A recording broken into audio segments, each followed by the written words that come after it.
What's up, everybody? My name is Reggie, and this is my first video introducing myself.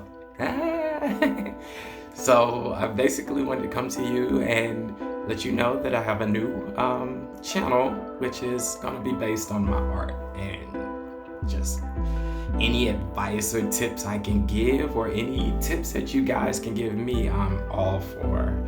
But I just wanted to just bring up my backstory of how I got started with art. Basically, it was hereditary because my dad was an artist, and he just painted from what I know growing up, and it was pretty cool to see because he was very creative. So I picked up the talent. I remember when I was in Head Start, and our teacher gave us little drawings or something to color.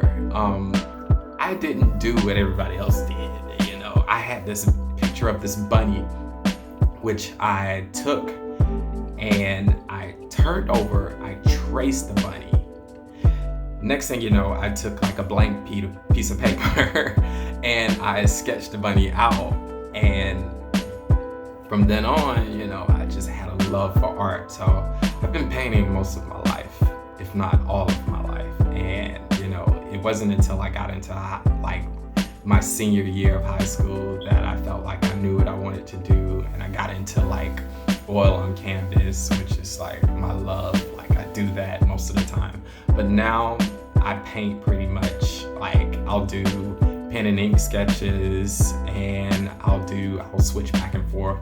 So I just try to be as creative and original as I possibly can. So I basically wanted to just bring you up on that. As far as education, I remember taking a art class in middle school. I also took one in elementary, but it was like just I don't know, it was this guy used to come, and he was like once a month, and he used to teach us how to draw and things like that. So what I found out is that most of the art teachers that I did have through school, they pretty much just let me run free. They was just like, well, you got talent, so we're gonna let you just go ahead and sketch. And I wish they would have took a little more time and patience with me and showed me how things work, because I think I would have been a lot more skilled at it.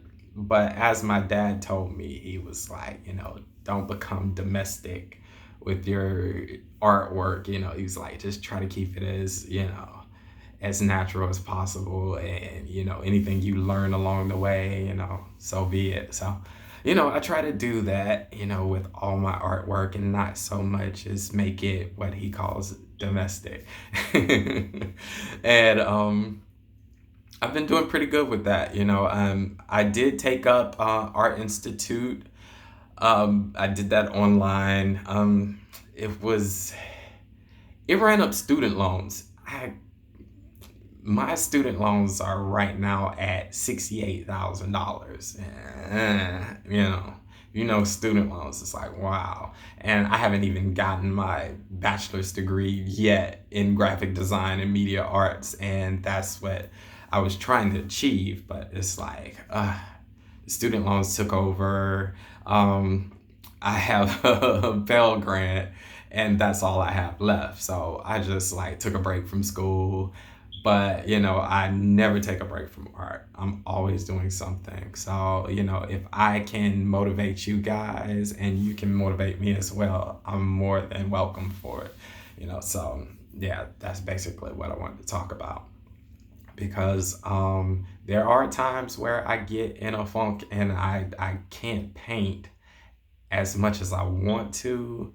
And I think it's because we all have that 9-to-5 job that takes us away from it. And I have such a sedentary lifestyle to where it takes up my time. In the days that I am off, I can't devote to art because I'm so exhausted and I want to do everything. I want to run errands, I want to take a nap. But now I think with this channel, it would motivate me more to focus more on what I love. Excuse me. And what I love is art, and I love to paint, and you'll see more of that along the way with more videos. And I just It's just something that has always been with me. And with my inspirations, my dad has been like my ultimate inspiration. I just love how he takes little things like aluminum foil and just he made like just beautiful paintings out of it. So it was incredible. And his favorite media was watercolor. So it was really fascinating to see growing up. And with that, I fell in love with Jean Michel Basquiat. And I don't know, it's just something about his work, and being that he was an African American artist and he was like of the 80s, and he was looked upon like a rock star sort of. So I've always followed his story, and it kind of motivated and inspired me to do more of art. So that's where I feel like I can achieve just as much as any other artists have done because of him. And I mean, that's just so fascinating. But yeah, I think, we all need that little push and that little motivation. And it's like every time that I see in Atlanta, there's like art festivals, I'm always like so inspired and motivated. But it's like I get into that 9 to 5 and then nothing. So I definitely want to get back into the swing of things and start doing that. And this is what this video for, because I want to talk about it. I don't want to just think it and not say anything and not do anything. And this is like my personal journal to, get me motivated as well as help others get motivated. So I hope this does inspire you, and make sure you click that like and subscribe button, because I mean, I can use it, and it'll just keep me motivated to paint and show you guys what I got. And I would love to see what you guys have as well. So, and I don't know. I'm trying to figure out some more things to say. Yeah, I guess we'll have to wait and see. We'll have to wait and see what the next video brings. But guys, just click and like that subscribe button, and I'll see you next time. Love you. Peace.